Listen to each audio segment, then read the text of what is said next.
prepare yourself. The opinions of the host and guests on this show are exclusively just that, opinions. That means that they shouldn't be the cause of your state of being offended. Why does everybody get so butthurt? Okay, let's go. Ready, go!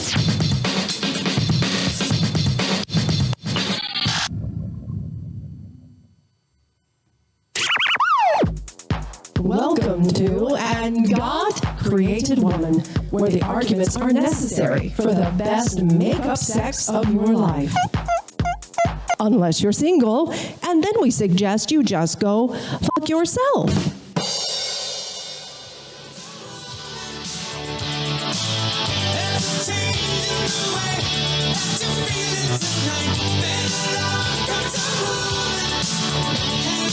All right, and God Created Woman, the podcast. Sarah Blodgett back in today from everydaystarlet.com. Everydaystarlet.com. All right, let's talk about it. Let's talk about... a great way to start. I know. Hopeless romanticism from the male's point of view. I'm going to take the guy who just coughed up a bunch of phlegm, and he's like, so the hopeless romantic, let's talk about it. Before I start serenading the female audience. You are a big movie buff, and you always go with, or you do a lot of movie interview or movie reviews. Oh, I kind of want to talk about it. You saw Out of Africa, which is one of my favorite movies. Are you going to be doing a review on that?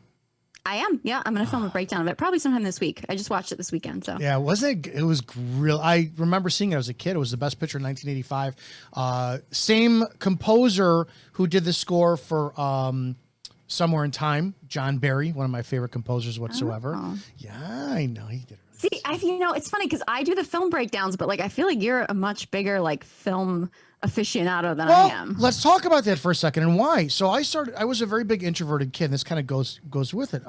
Introverted kid, and I got lost in movies. Movies was my escape, right? That's how I vicariously lived through things. And I tell this story all the time, I think I was 7, or 82, 83.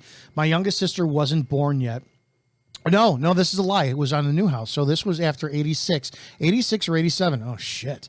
So I'm 10, 11, 13 by this point? Got the math on that right? No, I'm 12 at this point. Holy shit, why can't I do the math on it? 10, I'm 85, I'm 10, 86. Yes, I'm 12 years old. And my mother is trying to keep me and the sister occupied so she could deal with the youngest baby. So she puts on a movie with Superman in it, Christopher Reeve. She's like, you're going to watch this, sit in this. And I distinctly remember middle of the afternoon, because we couldn't go outside. It was too hot, all that stuff. Puts in a VHS. And I'm like, what is this? This is not, she lied. She tricked us. It was Christopher Reeve in Somewhere in Time. And I'm like waiting for him to take off the clothes and don the big S and this and that shit. But so I'm watching Somewhere in Time. And at, such a young age, I felt the movie. I mean, I was existentially feeling the pain of. For anybody who's seen the movie, it's a cult classic. Christopher Reeve falls in love with a picture of Jane Seymour taken back in 1912. The movie's set in 1980, so he goes back in time and to be with her. And it has a wonderfully horrible, tragic ending. And I felt the movie, so I got lost in that stuff. And then in my teens, I worked at Blockbuster Video, so I would rent all the movies of that time, and then I got really interested in tying the composers to it. So I loved John Barry's score. So what other movies did John Barry do? Hanover Street, Out of Africa. Well, got to see those. And Out of Africa, one of my favorite movies ever. It showed female strength in Karen Blixen. I don't like her politics, but Meryl Streep is one of my favorite actresses.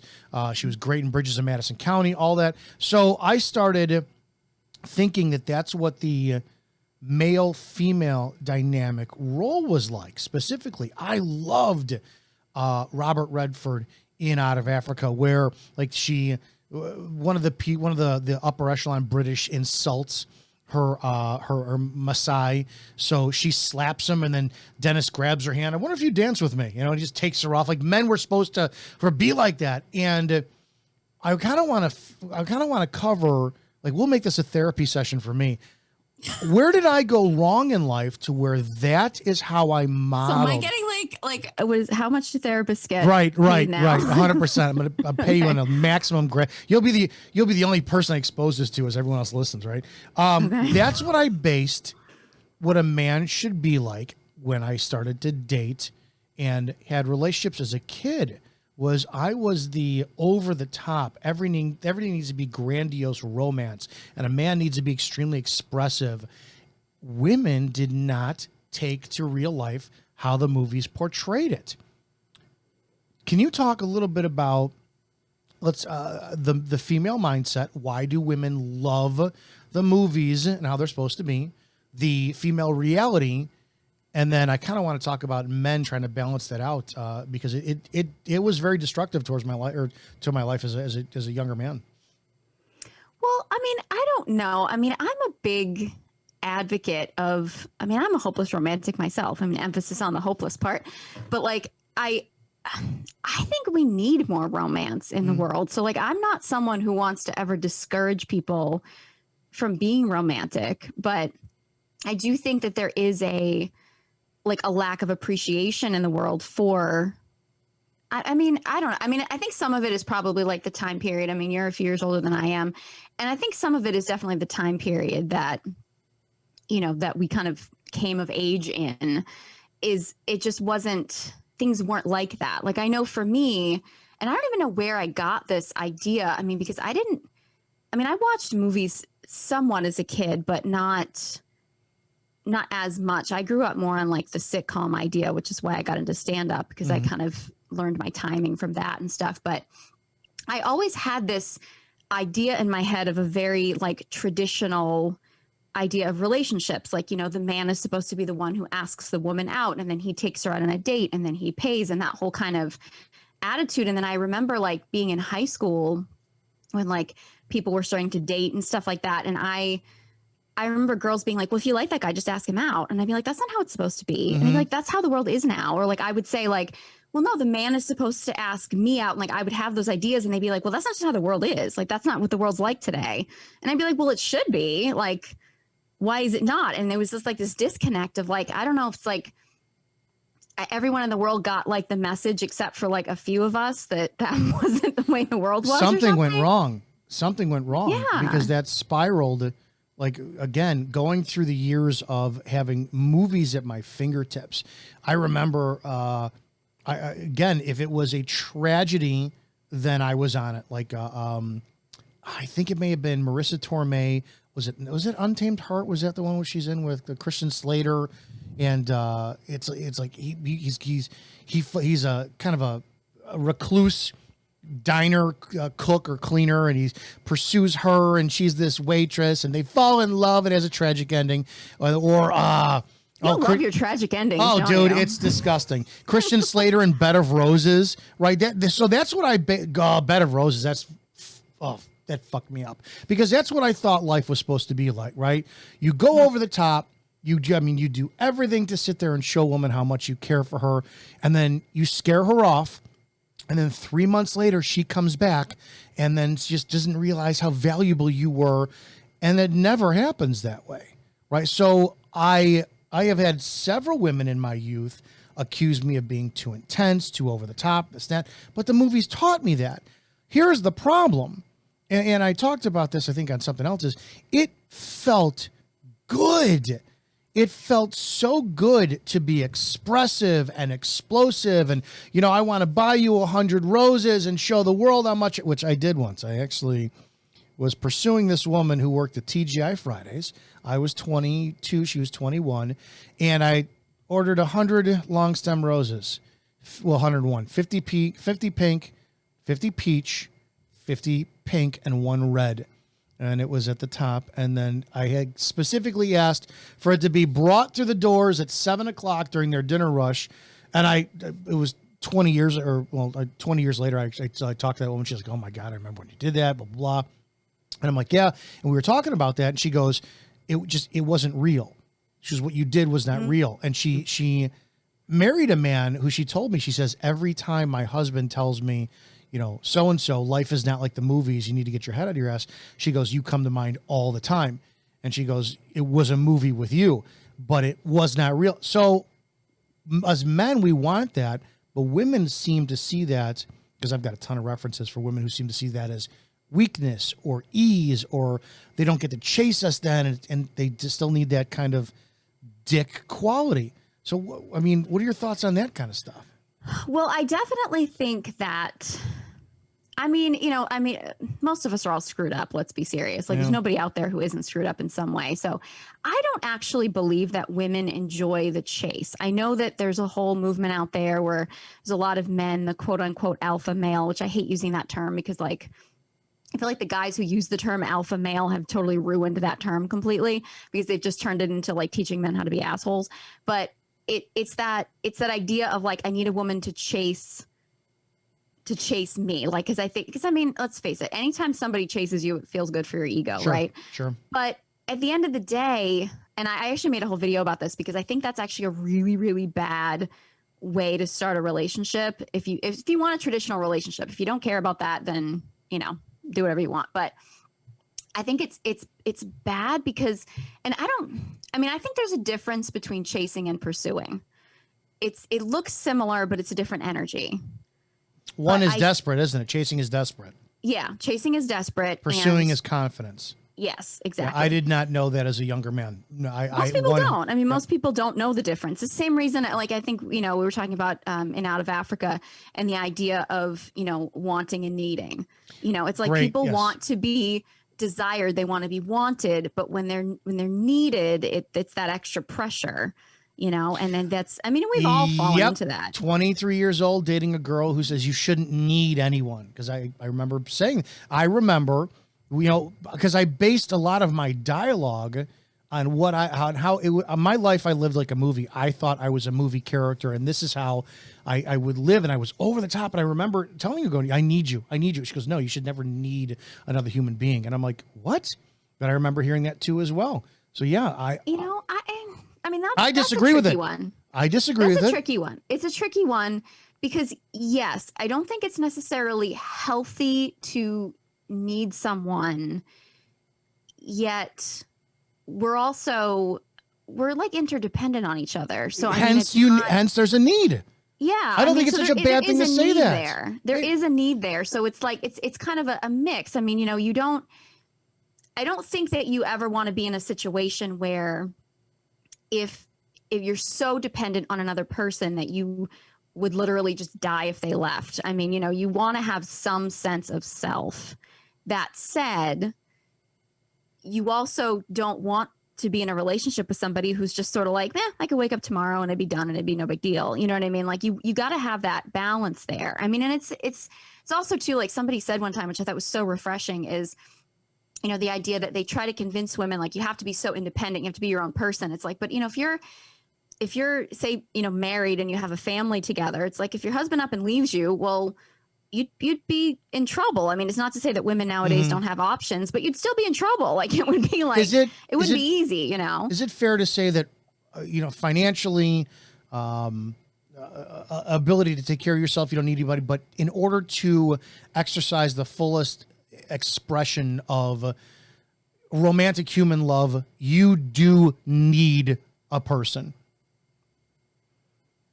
Yeah. I mean, the word need, I think, it has a bad rap. Like it has like an icky energy around it that I think I'm okay with saying that in order to have that fullest expression, I would want to need, I'm okay with needing somebody like that. I'm okay with that. And to me, it's not that leechy, like oh God, I made a horrible mistake. The last relationship I was in, 4 years ago, where I think I told you this. We're on our phones, just laying around doing nothing, and out of nowhere, I thought it was a compliment. I'm like, if anything ever happened to you, it would destroy me. What? Don't say that. That's weak. I told you, I don't want to be with a weak man. Oh, the relationship literally ended that day. I was like, this is ridiculous. That breaks my heart. Oh yeah, I've dated a lot of shit because my heart. My truest friends know that I've always wanted to create that movie-esque relationship, which is why I'm single, because it's not. It probably is possible. It's not. But why? it's not possible if you don't believe that it's possible. See, that's where I'm at. If that's what you want, then own that you want. I mean, look, I have a good friend of mine who is a self-professed hopeless romantic, and he's gay. He's married to a man now who absolutely loves the fact that he is a hopeless romantic, but other people haven't liked that about him. Oh, God, that's why I'm single. I don't know if I feel that anymore. So I want to come to the therapy session of how I was like that, but I don't know. I'm sure I can go back to being like that. I'm just not like that right now. So in my past, it was everything has to be perfect. The chivalry, the expression of facts, all this. I valued that more than any physical pleasure. The running joke as a younger man was I used to work at Fridays in the restaurant industry, and everyone was like, dude, when are you gonna get laid? Because I hadn't had sex. I was 22, and I valued far more the intimate relationship. And a lot of women, it's amazing. The older women viewed that as, oh, that's so nice. And the younger women viewed that as less of a valued male.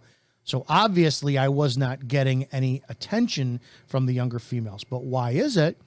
We will have women who claim they want something like The Notebook, and they want a relationship where they both die together in each other's arms at the end of the scene. But then when it comes to it, they're like, no, I don't want that. I can't stand my husband when he chews with his mouth open or fucking leaves the toilet lid up. So where's the disconnect? Well, I'm wondering, and this is the therapy part of it, I'm wondering if you were choosing women who weren't interested in that. I chose. That's part of the drama. If you think about these shows are about drama. Sure. And it's the idea of like, here's the thing. Because like when I hear. I'll tell you exactly what it is because you're right. Well, I mean, when I hear men talk about like the over the top romantic things that they've done for women in the past, and they're like my pattern in relationships is like, I'm usually the nice girl that dates the guy after a woman's treated him like shit. You and too? So he Wait, takes so then they rebuild. Yeah, you rebuild them for somebody else. Yeah, you exactly. So I always get the whole, well, I do all these nice things for women. They don't appreciate it, so I'm not doing them anymore. And I'd be like, well, what the hell? I'd appreciate it. Like, who am I? Like, you know what I mean? So like, I've never had anyone do anything like really, really romantic for me at all. So like my first thought is kind of like, well, what the hell? Where are all these other women getting all this romantic stuff? Like, I love it. The availability factor, right? I don't need to do anything. Most men do things to impress the woman, right? We get them, we bed them, we have them, then we stop with the efforts. For me, it was never to get somebody. It was, well, there was two sides to it. Number one, it felt good. It felt great to write. But I was a huge love letter writer. I loved the art of pen. Dude, I know. Shut up. I love the art of pen and. Laughing at you. I'm like, oh my god! Like, why aren't there more men like that? I'll tell you why. Love letters nowadays. So I'll tell you why. So it was the pen and paper. I love the expression. I loved writing love letters. I haven't written one in years, and I also had the desire, because in movies, it was, you are the reason, meaning the woman would express the reason, why my life is better. So I say it all the friggin' time. I think it had to be late 90s. It was after The Mummy came out. Whoever the actress was in The Mummy, was it Rachel Weisz or something? She's in a commercial for like Revlon or whatever. And it's just like, it's a white background, and she's being interviewed on a stool, and she goes, oh, things that make my life easier. Oh, my luggage, my boyfriend, my lipstick. And I was like, that's it. I want to be somebody that says you make my life easier or better. And that's always what it has been, right? So I don't know if I actively, I'm sure subconsciously I pursued the challenges in women who needed or wanted a man. Not that they want, I wanted to be the reason that their life was better. That's exactly, I wanted to hear that, right? I wanted to chase at the end of it. The rain is pouring down and we're all outside, like at the end of 4 Weddings and a Funeral, where, they're standing out. Did you ever see that one yet or no? I have seen that, but not in a long time. Oh, I love that one too. As well. I love that one too. Maybe if we promised not to get married, we could be together. That's all that shit, so you're standing out in the rain. So I wanted that. And I've had probably 7 or 8 very tragic relationships over a 20-year span that I put all that energy into it. and it went to shit. So now, conversely, I'm sure this is just a season of my life. I'm very, very numb to that. I can't feel that energy anymore. But I want to explore why men. A lot won't admit that it feels fucking great to be a hopeless romantic. A lot of men won't admit that, but why do women reject that when they seemingly want that? Well, okay, so there's a few things, because like when it comes up for me, and I'm thinking like I'd love it if a guy did something really romantic for me. There are a few variables that are definitely important when I think about it. One variable is definitely how I feel about the guy, because I think what happens is a lot of men do some of these over the top things to get a woman to love him. Yeah, performance for acceptance, yeah. Right. Whereas once a woman loves him, he's not doing those things anymore, like you said before, essentially. So I think those over the top because for me, if I met a guy and I was just kind of, if I either wasn't interested in him or if I was kind of like, okay, I don't know, we'll see where this goes, and he did something really over the top, it would make me massively uncomfortable, because I would be like, oh my God, I'm going to break his heart. That's not what the movies teach us, though. The movies teach us. Exactly. But if it was a guy I was really into, it would be the greatest thing in the world. Right. So why do the movies teach us, like, whatever? I think Netflix just released some movie about a girl. I can't remember. She's somewhat of a famous movie star. She's really good looking. She has an internet boyfriend. The guy catfishes her. He turns out to be completely not her type. And I sat there, I saw this preview on YouTube, and I went, oh, let me guess. At the end, she picks him. And it's like 100%. And it would never happen in real life. But decades worth of movies tell us that, Molly Ringwald is going to pick the loser. That, it's just going to happen that way. So why is that not the reality? Because we all led to believe that. I mean, okay, so I do think that part of it is, the media for a while has been manipulating. We could go into media manipulation for a while now, but I really do think the media has been manipulating us, into women in particular, into fearing the strong man, because they want us to at least think that we want weak men, because then it makes women stronger, and it makes men in turn feel like they have to be weaker in order to get the women, in order to have sexual polarity, because you need sort of a masculine and you need a feminine. So if you make women tougher and more masculine and more attracted to men who are more in their feminine, I mean, that's why, and this could be a whole other tangent we could go on, but it's one of those things where I feel like I see this quote all the time that really irks me, because it's so untrue, is when people say they attacked masculinity is so important, and that's why they attacked it first. And that really pisses me off, because I do agree that masculinity is incredibly important, but they did not attack it first. They have been attacking femininity for decades now. They basically just beat all of the feminine energy out of women. We're like, you have to be masculine, you have to be a man, that's what you have to be, you have to want it, like that's what you have to be. And it made women have to toughen up, essentially. And in turn, if you're going to have sexual polarity and you're going to have, people be attracted to each other, if women are really in their masculine, men in turn, kind of evolutionary wise, start to become more feminine. And the reality, which nobody really wants to admit, is that no matter how masculine women get, we're still not as strong as masculine men. So if you make women as strong as they can possibly be, which we're not really designed for that, and then you make men much more effeminate, weaker, they're easier to destroy. And that's why they're now destroying masculinity now, currently, because we've weakened men. They're not going to fight back as much, because, they're all drinking their soy milks and going to yoga and stuff. And no offense to anybody who, I think soy is the devil, so I could go. Oh God, soy lowers testosterone 100%. If you're a man and you do yoga, no judgments, but if you drink soy, soy is like the devil. No ponytail, no don't smell like what is it? What's the patchouli? Patchouli. No soy. Right.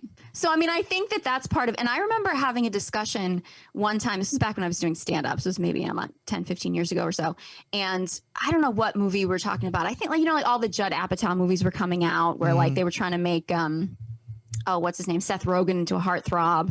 And it was all this like, and I remember having this conversation with like a couple of waitresses that work at the comedy club. And I was just like, I just don't like this trend. It's like, we're trying to make these like loser potheads into like the leading man or right, something. Like this is not right. And these girls were younger than me. So, I mean, I was young, but they were even younger. And they were like, no, I mean, I love it. Like that they're making like real guys be like the heartthrobs now. Like, it's great. Like, I mean, who wants like Freddie Prinze Jr. to show up at your doorstep or whatever? And I was like, I do. Like, that's what you were told for years. I take him over Seth Rogen any day. Like, who are you kidding? Like, what? But I think that we condition girls to think that that's appealing. Because think about it, like, I mean, in real life, I mean, and I don't know anything about Seth Rogen or anything about his life, but in real life, the guys that he portrays, those sort of like stoner potheads. Who he is. That's who he is. Yeah, I mean, that they're not going to be, but he's a millionaire, so he's got access to whatever. But like the regular guys that aren't movie stars like him, they're not going to have the means to support a woman or take care of a family or anything like that. Or let alone have the drive to pursue them. Or let alone the drive to pursue them. What about the John Cusacks? Because he was a massive era, right? John Cusack, he was a raging heartthrob. Two of my favorite movies he was in, Better Off Dead and One Crazy Summer, both Savage Steve Holland films. He's the like the weakling, right? You got the bullies who are beating him up, and he goes after Demi Moore in one, and I can't remember who the love interest was in the other, Beth and Lane, all that stuff. And then you don't forget Say Anything. What did Say Anything told us? You love the girl, you stand outside with the boombox playing In Your Eyes by Peter Gabriel. The problem is, I have to ask you, because you bring that up so much. Did you actually ever do that? So I had this is how grandiose you bring it up so much. I'm like, he must have done because I had a specific over the top scenario. I'll admit this all fucking day long. I'm in high school and I'm pursuing a girl who wanted nothing to do with me. She made it so intensely clear, but I had thought, since I saw in the movies, pursue, you're going to convince her. I had planned, didn't happen, right? My young entrepreneurial mindset I visualized, all right, I want 100 classmates to all join me, because it was also Parenthood was big. The movie with Steve Martin came out. Okay, yeah. And Rick Moranis had sang Close to You to his wife in the classroom to get her back, right? Because that was their wedding song. So, of course, another gesture of grandeur for what did Rick Moranis do? He embarrassed himself in front of her students, and that's what you needed to do. So I had wanted to get everybody to sing Close to You outside of her home, blah, blah. And I remember trying to plan it. I remember trying to ask a bunch of people at lunch, hey, can you be over my house this weekend? And as I look back at that, I'm like, all right, cringe, but I really wanted to do that. Because I wanted to express how much I felt for this person. So it wasn't wrong, but it was therapy cringe. session again. Yeah. Time though is, and again, I say this because like you have permission to say anything. Okay, well, with a boombox and everything. There you go. I see what you did. Play on words there. I say this because this is something I've had to face with it myself, so I get it. But there is a sense of why did you feel so much for this person who clearly didn't want 100% superficial. 100% superficial. Her looks, I don't know how much further past that because I didn't know her that well. So it was very, very, very. Again, you didn't know her that well. Yes, it was very juvenile. You thought she was physically attractive, Correct. But the fact that you were, there's a lot of attractive people in the world, and it's like. Dude, to I'm be a Pisces. that I'm a Pisces. I get obsessed with someone I'm a who Pisces. is I got not that stupid. interested in you. Yeah. Do you think it's maybe that you didn't think that you were worthy of someone who was interested in you? 100%. It goes back to if I got her attention, that would validate me. I'm very aware of it. But I guess my point is it just felt good. You ever hear this saying, you bang your head against the wall because it feels good when you stop? I haven't heard that saying, no, but that makes sense. Yeah. Right. So the rejection felt good. The pain, Oh, the yeah. pain, the You had pain a felt good. little bit of masochism in Oh, there. dude, the pain felt Yeah. good, right? Because it was something. So again, it's like I don't know who needs it or who needs that, but it's like I needed to be in love with, and even though it was very superficial, it was not real back then. I'm very aware of it, but that's what the movies taught us. Let me ask you a question.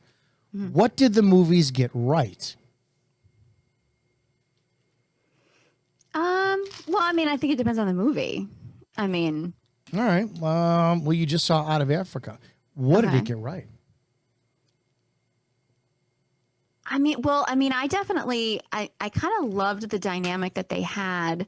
So first of all, we could go through this whole breakdown of it. The fact that, Meryl Streep's character, Karen, was, when she was pursuing her husband, Bohr was his name, right? Brar, yeah.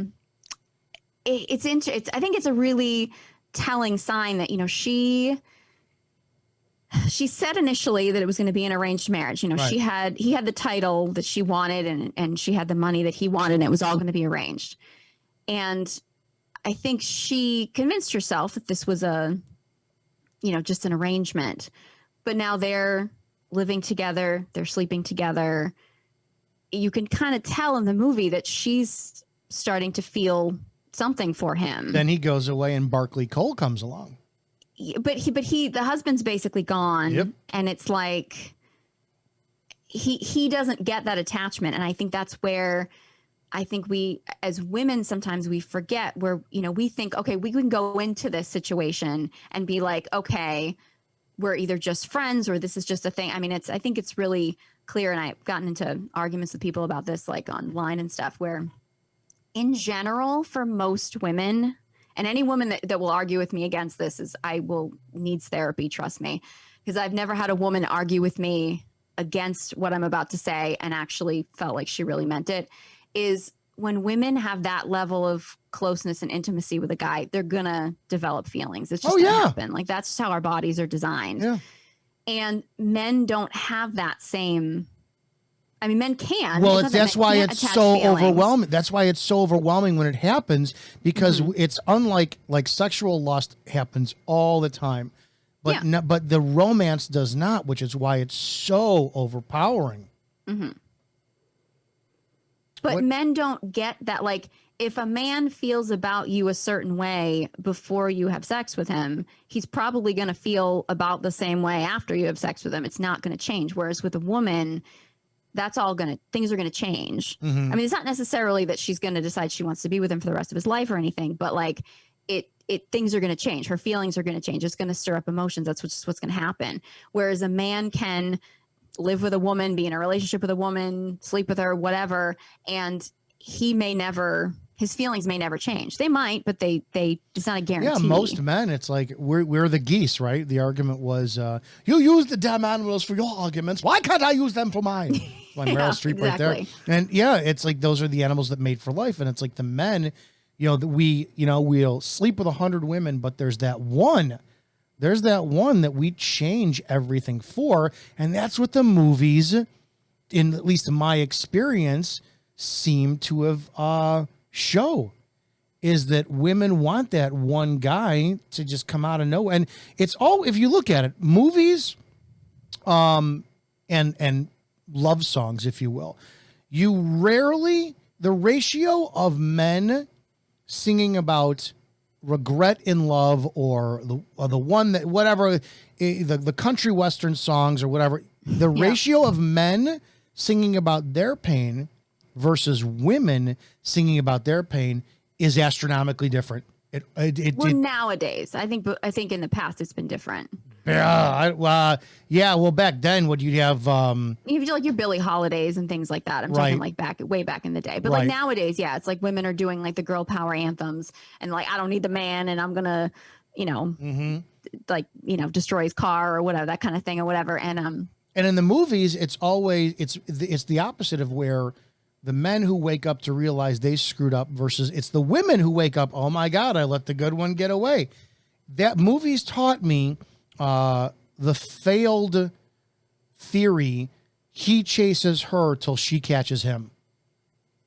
Well, that's actually not that bad. I mean, I think like, that's actually somewhat true in a sense.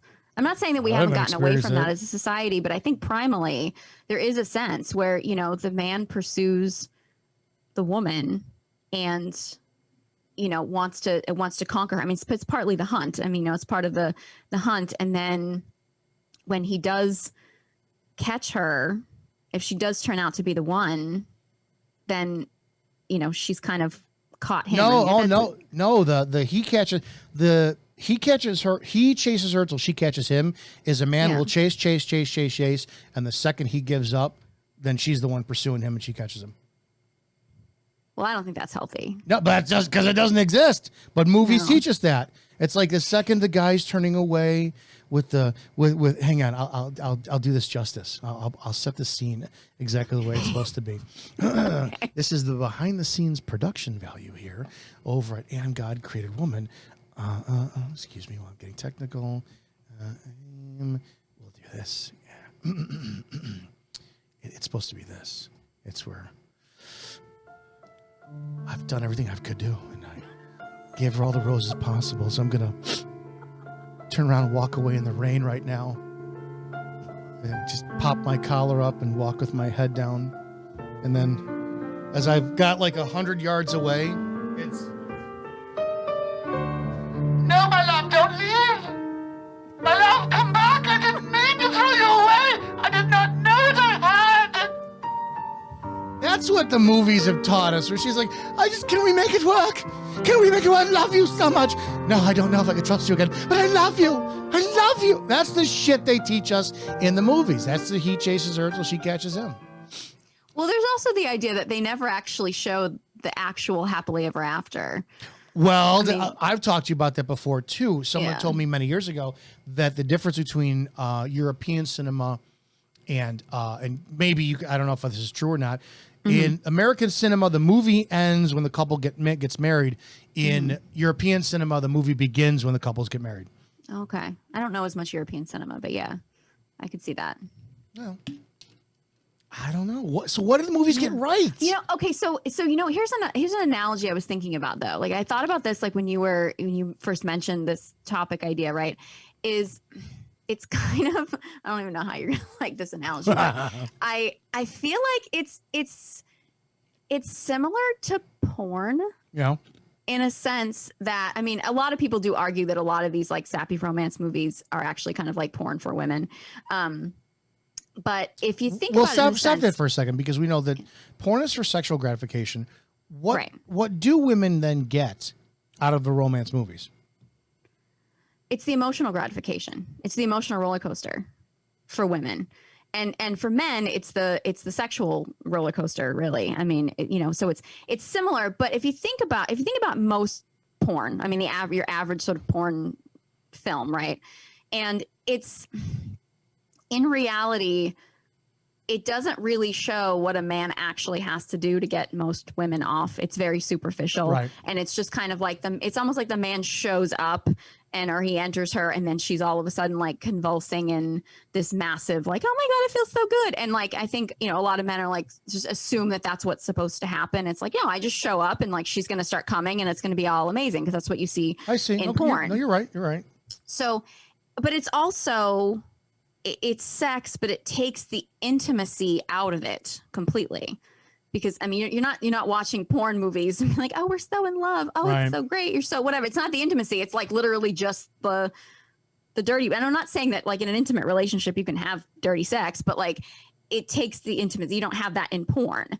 Whereas if you think about in the movies, it's like that emotional porn where it's like, oh, I'll make this big grand gesture to win this person over, and then they're automatically going to fall in love with me. And like, you're skipping the intimacy part. Like you're skipping the, like you said before about the woman who said it wasn't genuine. Like, I think if a woman, and I know I'd be like this too, if I felt like a man did something that he could have done for just any woman, and it wasn't like I could have been replaced by any other woman, it wouldn't feel the same. Like I would need it to feel like it was about me. It was because he was moved to do this so much, not just because, you know, I was just some woman and he wanted to do it. It would need to feel genuine. Is that a level? Does that breed a level of disbelief in women? Because as you're saying that, I had a relationship, and I've had several of these, and because you know, I'll blame it on my Piscean nature and movies, this and that, and because I love that hopeless romantic side. I have women. I still have like screenshot text messages because I couldn't believe it. Of, you know, it was like 6-7 years ago. You're not real. You are not real. And I can't tell you, I could picture at least 4 different women that I've dated over the years who have said, this cannot be real. This is fake. And I was like, no, this is exactly who I am. Women run. They run from the over the top. I dated a woman. I'll be personal. Was it last year? Last year, dated a woman, very inappropriate relationship. I won't get into the reasons why. And this woman had sat there and connected me with her family. So I had a dialogue with her mother, and mother had doubts about the relationship and this and that kind of stuff. And it's really, I'm going all over the place here. So I emailed her mother saying, you know, listen, I understand that my perception of who I am, what you see online, all of this, you know, may look like a scumbag, blah, blah, blah.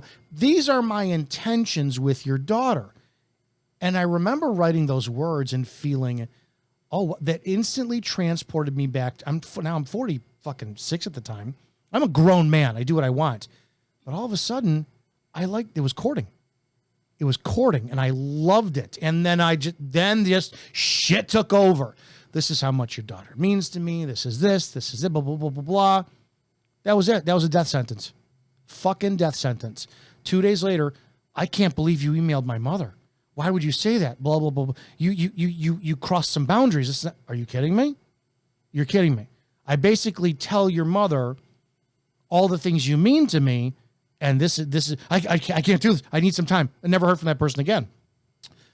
So where is it that we are taught to be able to express this stuff? But women who want this, the conundrum is women want this in the movies, they want this in the books, they want this in the music, but when they have it, it can't possibly be real. It cannot be real. Well, I will say one thing that I think is really important, that is a big problem we have today, is women have a serious problem receiving, which is a big problem because it's completely against your nature, your physicality is to receive energy. Things. Yes, exactly. But biologically speaking, a woman is designed to receive. She's designed. I mean, the man is designed to give, and the woman is designed to receive. I mean, it's basic sexual biology. The man literally gives of himself. He enters a woman. He releases himself into a woman, and the woman is receiving him. Receives, his sperm, this and that. Like, it's a whole.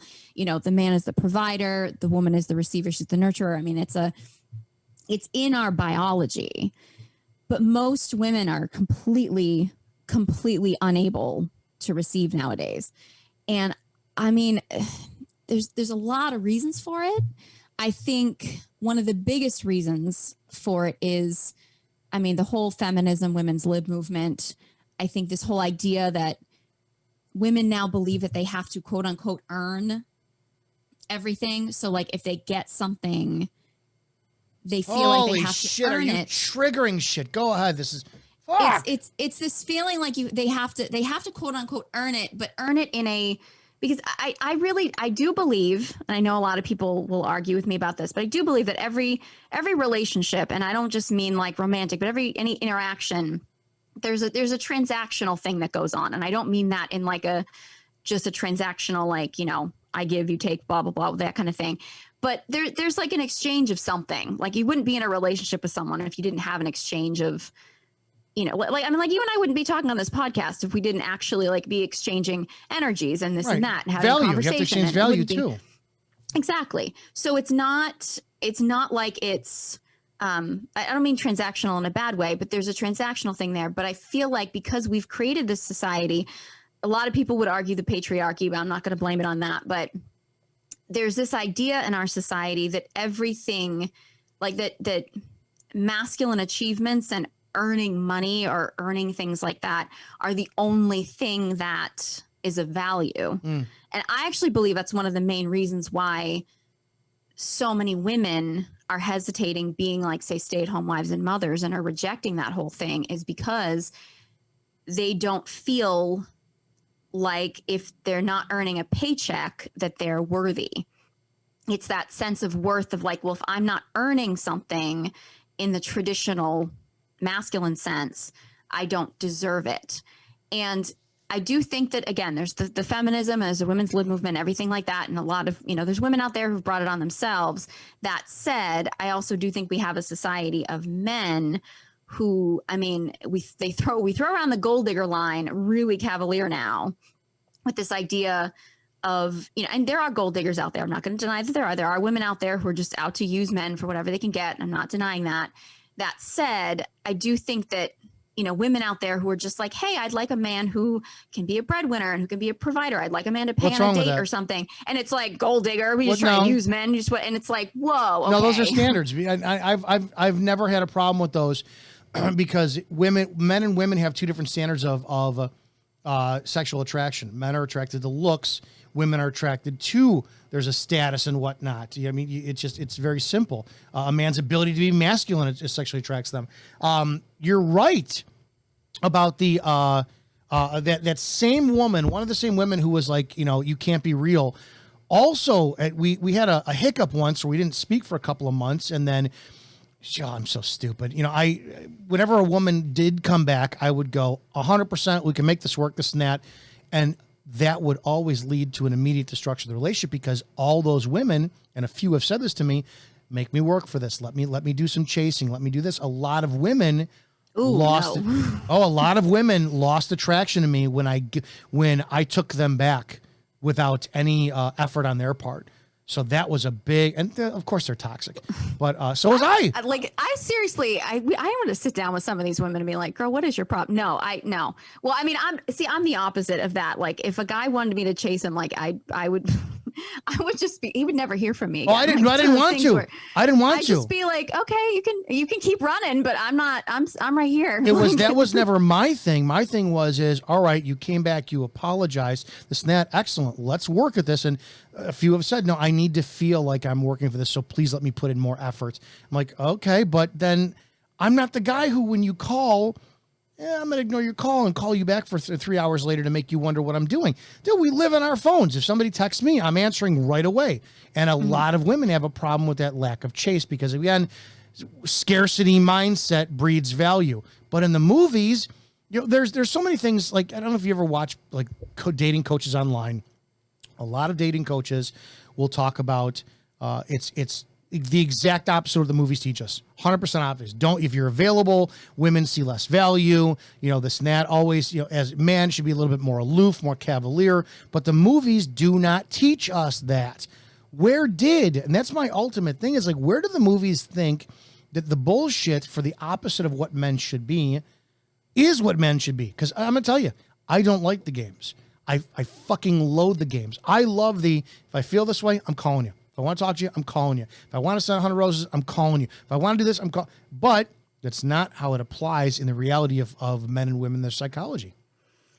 Well, I don't know. I mean, I think it just depends. I think it depends on the person, and I think it depends on, because we've gotten so away from this, and because we get so into what should we be doing or what shouldn't we be doing, and we get this obsession with you know, I mean, again, I'm not somebody who's in favor of the games. I think that they're just exhausting, and you know, to me, they're not genuine at all. I mean, you know, the whole idea of like, we need to pretend that you're busy then, or you need to act like you know, or my favorite one is like, my favorite one is all the dating coaches who are all like, oh my God, like, you know, you're a single woman, like you need to just go out, like have fun, date a lot of guys. And I'm like, okay, which one do you want me to do? Because like the have fun and the date a lot of guys thing, like I can't do both of those because that's miserable. A lot of work. Like, even guys dating a lot of women, it's not fun.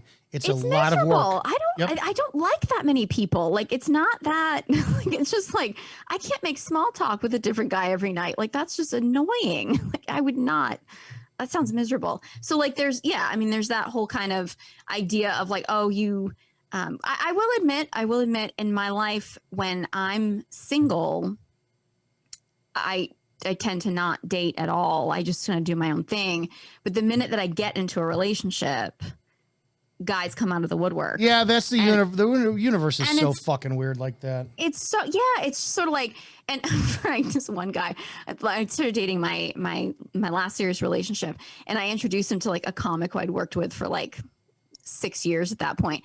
And I was just like, oh, it's something about, oh, my boyfriend's coming tonight. And he was just like, oh man, you have a boyfriend? I was going to ask you out. And I was like, I've known you for 6 years. If it was going to happen, it would have already happened. That's the scarcity mindset shit. Exactly. Yeah. Which is, and I wouldn't have gone out with this guy anyway. So that wouldn't have been an option. It's dumb. I don't know. Yeah. I don't know why outside of that, since we know that, I guess it's propaganda. Movies are propaganda to a degree. Oh, completely. Why does it feel good then? Well, some of it's the adrenaline. I mean, let's be serious. I mean, but it's also, I mean, there is a sense of, I mean, I think it's like emotional masochism. It's like you get addicted to that pain. Uh-huh. That's, I mean, I have it too. I actually did this class last year. It was this like, it's supposed to be this like women's like sensual movement class and stuff. And, you know, they would teach us this routine that was kind of like a combination of like burlesque, striptease, jazz dance kind of thing, whatever. And they teach you the routine. And then they would encourage women. It was all over Zoom. And they would encourage each woman to like pick a song, or they would play different songs. And it was like, you do this routine and you kind of try to figure out like which songs made you feel your sexiest. And, you know, like, because different women, I mean, you can like any music you want, but like certain music will kind of bring out that like sexual nature in you. And it was amazing how many women in the group were getting like really turned on by like either like really raunchy rap music or like real like female empowerment music and stuff. And the thing that always got me turned on was like those like absolute like tear your heart out, like break your heart, yes, like love songs and stuff. And I'm there like, oh, like, oh my God, this is turning me on. Like I'm like, why? Like, that like, pain what is wrong so with me? Because that pain is unlike anything else. I 100%. I mean, I lived obviously before the internet and everything, and I had my rituals on my day off from work. You watch this same fucking movie over and over again. Music is so powerful, especially movie scores are so powerful. It's like John Barry is my favorite composer, and his haunting themes that he wrote for those movies. It's like, oh my God.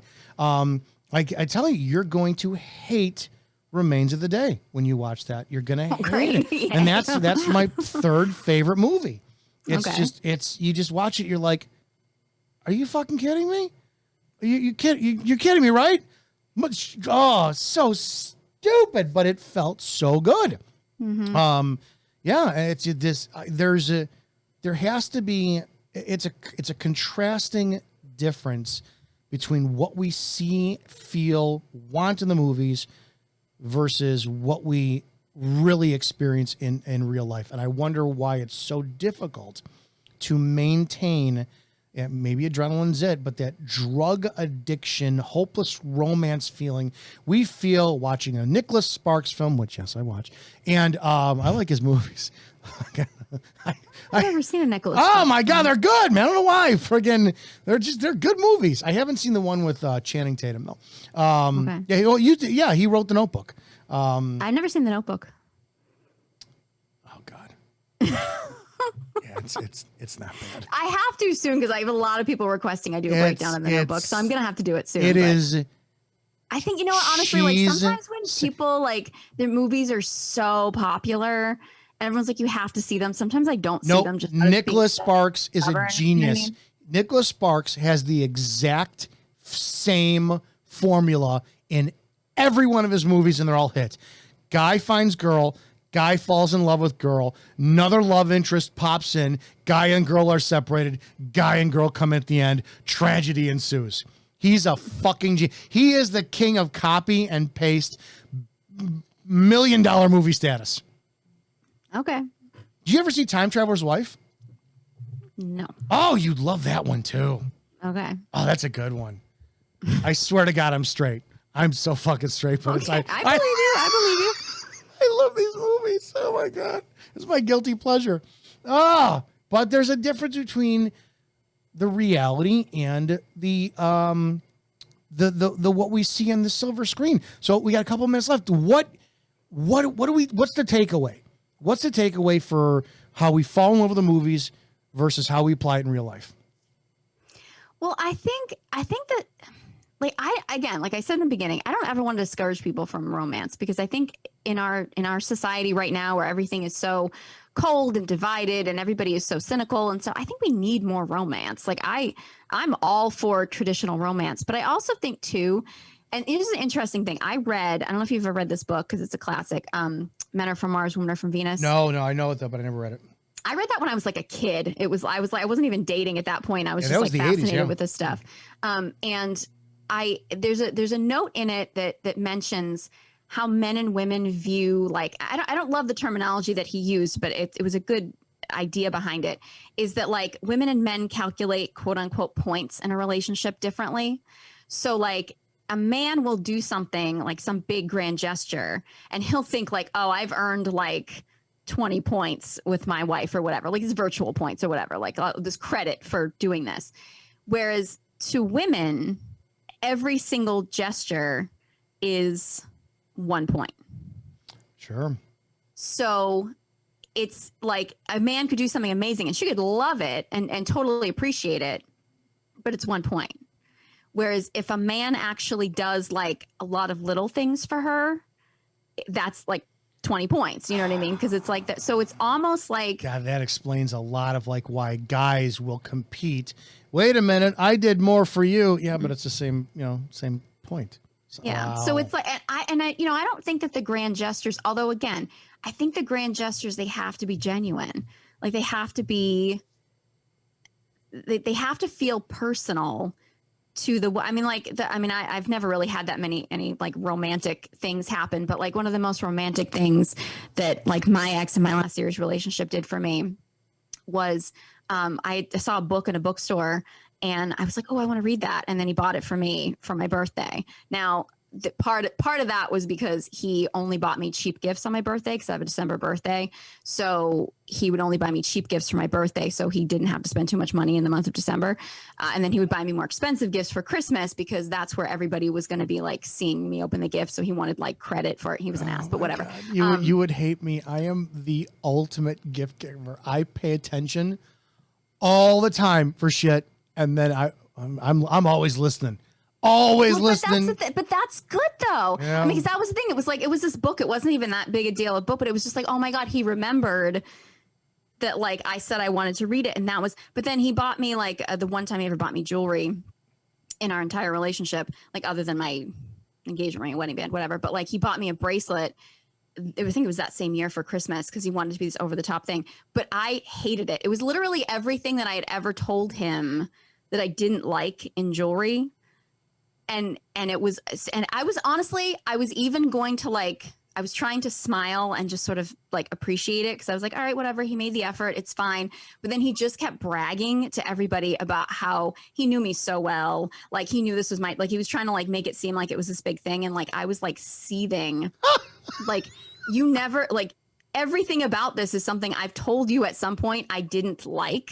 There you go. And you're bragging to everybody about how you're such a good gift giver and like you know me so well and this and that. And it's like that was a more expensive gift. Like it was a more over the top gift. But I was just like the whole time I was like, I hate you so much right now.